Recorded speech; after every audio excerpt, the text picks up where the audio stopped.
સુરતના પાલ સ્થિત એક હોટેલમાં એક હૃદય કંપાવતી ઘટના બની છે। 1.5 વર્ષની ઉંમરના એક બાળકનું ડૂબી જવાના કારણે મોત થયું છે।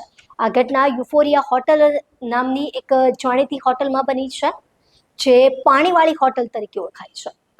ઘટનાના વિગતવાર અહેવાલ મુજબ વિજયભાઈ નામના શખ્સ તેમની પત્ની અને 1.5 વર્ષનો પુત્ર ક્રિશિવ સાથે હોટલમાં જમવા ગયા હતા।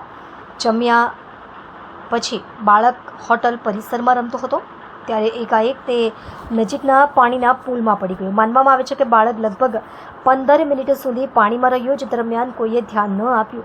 આખરે જ્યારે બાળકને બહાર કાઢવામાં આવ્યો ત્યારે તેણે પ્રાણ છોડી દીધા હતા।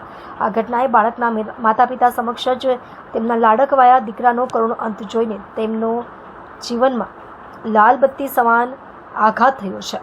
આ ઘટનાની પોલીસે તપાસ શરૂ કરી છે। પાલ પોલીસે હોટલ માલિક અને સ્ટાફ વિરુદ્ધ બેદરકારી અને ગુનો નોંધ્યો છે। તપાસ હેઠળ હોટલના મેનેજમેન્ટ પર સ્વિમિંગ પુલની ફરતે યોગ્ય સલામતીની વ્યવસ્થા ન હોવા સહિતના આરોપો લગાવવામાં આવી શકે છે। પોલીસ અધિકારીએ જણાવ્યું હતું કે આ એક દુર્ભાગ્યપૂર્ણ ઘટના છે।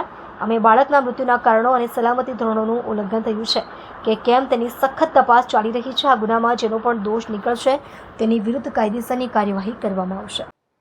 અત્રેના પાલ પોલીસ સ્ટેશન વિસ્તારમાં આવેલી એક હોટલમાં ગતરોજ એક બર્થડે પાર્ટીનું આયોજન થયું હતું, જે પાર્ટીમાં 50થી વધુ મહેમાનોને આમંત્રિત કરવામાં આવેલા હતા। આ મહેમાનો પૈકીના એક શ્રી વિજયભાઈ સાવલિયા પોતાના 1.5 વર્ષના બાળક ક્રિશિવ સાથે આવેલા હતા। પાર્ટી દરમિયાન રમતા રમતા બાળક બહાર નીકળી ગયો હતો અને પાણીવાળી જગ્યાએ પહોંચી ગયું હતું। ત્યાં તે પાણીમાં પડી જતા અને તરતા ન આવડતું હોય તે બાળક ડૂબી ગયેલ હતું અને ડૂબી જવાથી મરણ ગયેલ। સામાન્ય રીતે જ્યારે આવા મોટી સંખ્યામાં લોકો ભેગા થતા હોય, કોઈક પાર્ટીમાં જતા હોય, કોઈક સામાજિક પ્રસંગમાં જતા હોય, તો લોકો યા તો એકબીજા સાથે વાતચીત કરવામાં ડૂબી જતા હોય છે, અથવા તો એ મોબાઈલમાં ખોવાઈ જતા હોય છે।